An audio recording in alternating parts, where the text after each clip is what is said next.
anybody that was ever a friend, and to Elvis Presley, it was Charlie Hodge.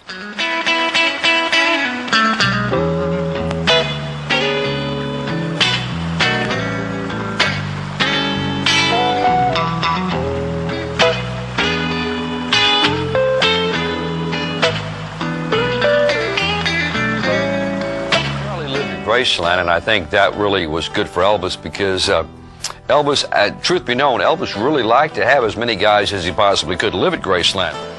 It's funny, when I first moved into Graceland, my room was upstairs, you know, and then Elvis decided he needed a bigger closet.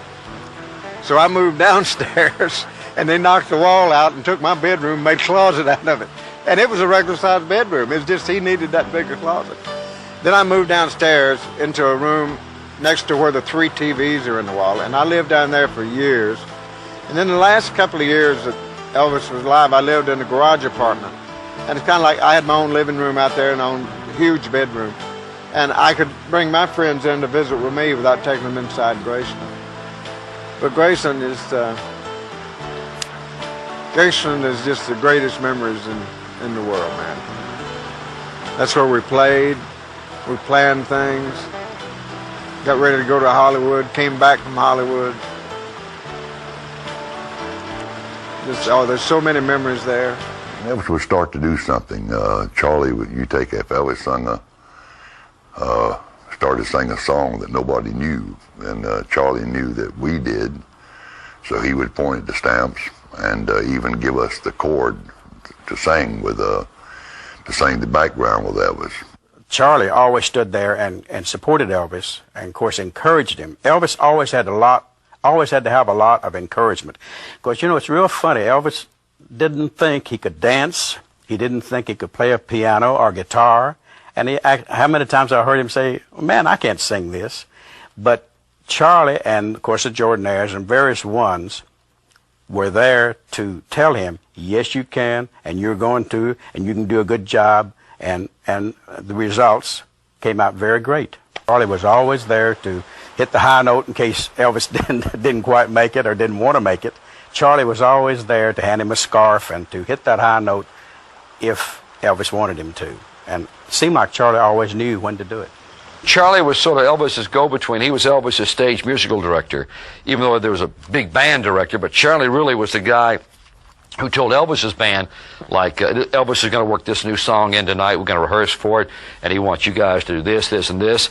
Charlie had a great deal to do with Elvis's stage performance, but people are not aware of that. Elvis he loved all the musicians, Scotty Moore, DJ Fontana, and all the musicians that worked with him. He loved all the Jordanaires, Millie Kirkham, Kathy Westmoreland, all the many people that worked with him. It was like one big family, because first of all, Elvis did not have brothers or sisters. So people like Charlie and all of us, we were like a very close-knit family, and I shall always treasure that. Charlie Hodge, I think Charlie had a whole lot to do with Elvis's stage performance. I don't mean Elvis's personal performance. I'm talking about the production on the stage, where the band was, what songs. And Charlie, if Elvis drew a blank for a moment, says, Charlie, where are you? Elvis would throw out a song like, well, One Night or The Wonder of You. Charlie knew the tempo of the music, where Elvis may get involved with the audience, or Elvis may be making a speech, introducing the band. Charlie always had the song list there, and they knew the tempo of the songs and what songs would go over at certain situations. And so Elvis would look to Charlie, and Charlie would, under his breath, you wouldn't hear him, but he would call out a song title. I'd have to say that Charlie Hodge was, outside of Elvis, the most important man in the Elvis Presley show. I don't know the answers about life and death. I do know Elvis had faith in God, and it never wavered. All I can tell you is that a bright, vibrant light, an exceptional soul, walked over to me on a Memphis stage one night. I traveled around the world with him.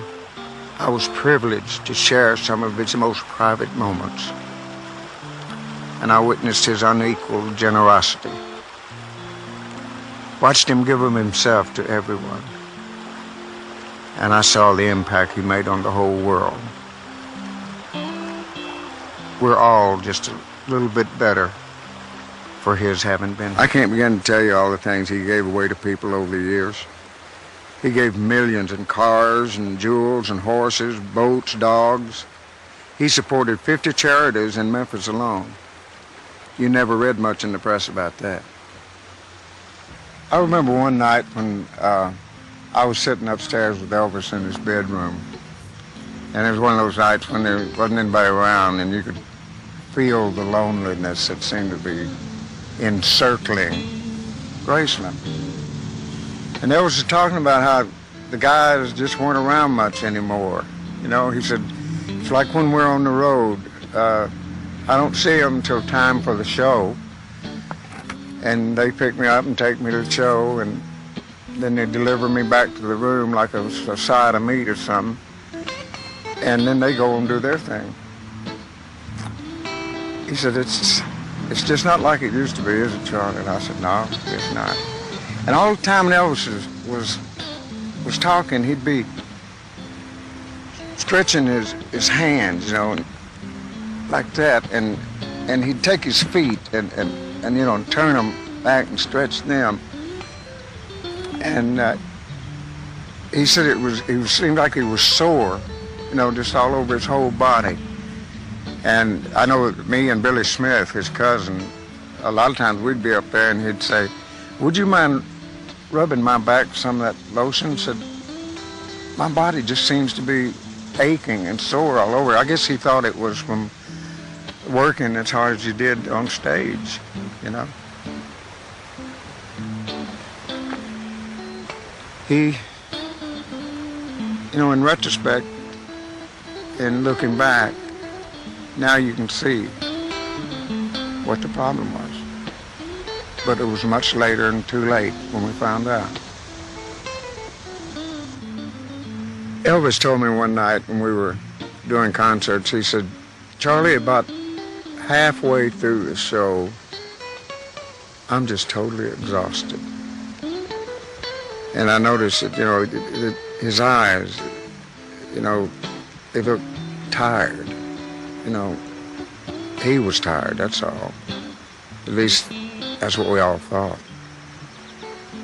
Larry Geller probably was responsible for bringing Elvis more books that he enjoyed reading than anyone else. I know that shortly before Elvis died, he brought a list to me of books he wanted Larry to bring in from Hollywood. And while I was on the phone to Larry, Elvis got on the phone. Larry said, I want those books right now, so you come in early. And Larry said, I will, but he didn't. He came in the 15th of August. And he gave me the books, and I took them upstairs, and Elvis was asleep. I put them where he could get them, put the Shroud of Turin, Italy on it, on top. And then when we found Elvis, the book that he'd been reading there, the last book he read was the Shroud of Turin, Italy. But always his favorite book, and the book he read more than any other book. He always had one beside him in every bed he slept in, whether it was a motel room, a hotel room, or his home. He had the Bible. The Bible was Elvis's favorite book. You were with him in the good times and the bad times. And as his closest friend, Charlie, please take time and tell us about the end.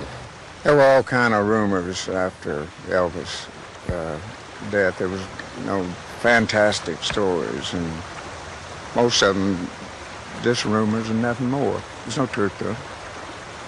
They discovered during the autopsy that the right side of Elvis's heart was twice as big as the left side, and that he had already had 3 heart attacks already and didn't even know it. And of course, he had a bad liver, just like his mother did, and they were trying to fix that. And he had always had a trouble with high blood pressure, and his mother had that. Same thing. And also he had glaucoma, and he had to take medicine for that. And one day, I was over visiting Mr. Presley at his house, and Elvis' friend, Dr. Nicopoulos, came over and told us something that kind of cleared up a lot of things we had thought about, of why Elvis was always so sore and everything. And Dr. Nick told this to Mr. Presley, and then he looked at me and said, Charlie, this is in strictest confidence. And we didn't mention it to anybody. I didn't mention it myself to anyone until after Mr. Presley had died, and then I put it in my book.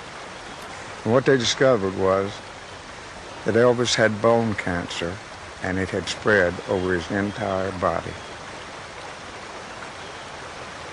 So that kind of explained stretching and wanting his body rubbed. He was hurting, and there was pain from that, and he didn't even know what it was, and we didn't either. I don't know the answers about life and death. I do know Elvis had faith in God, and it never wavered. All I can tell you is that a bright, vibrant light, an exceptional soul, walked over to me on a Memphis stage one night.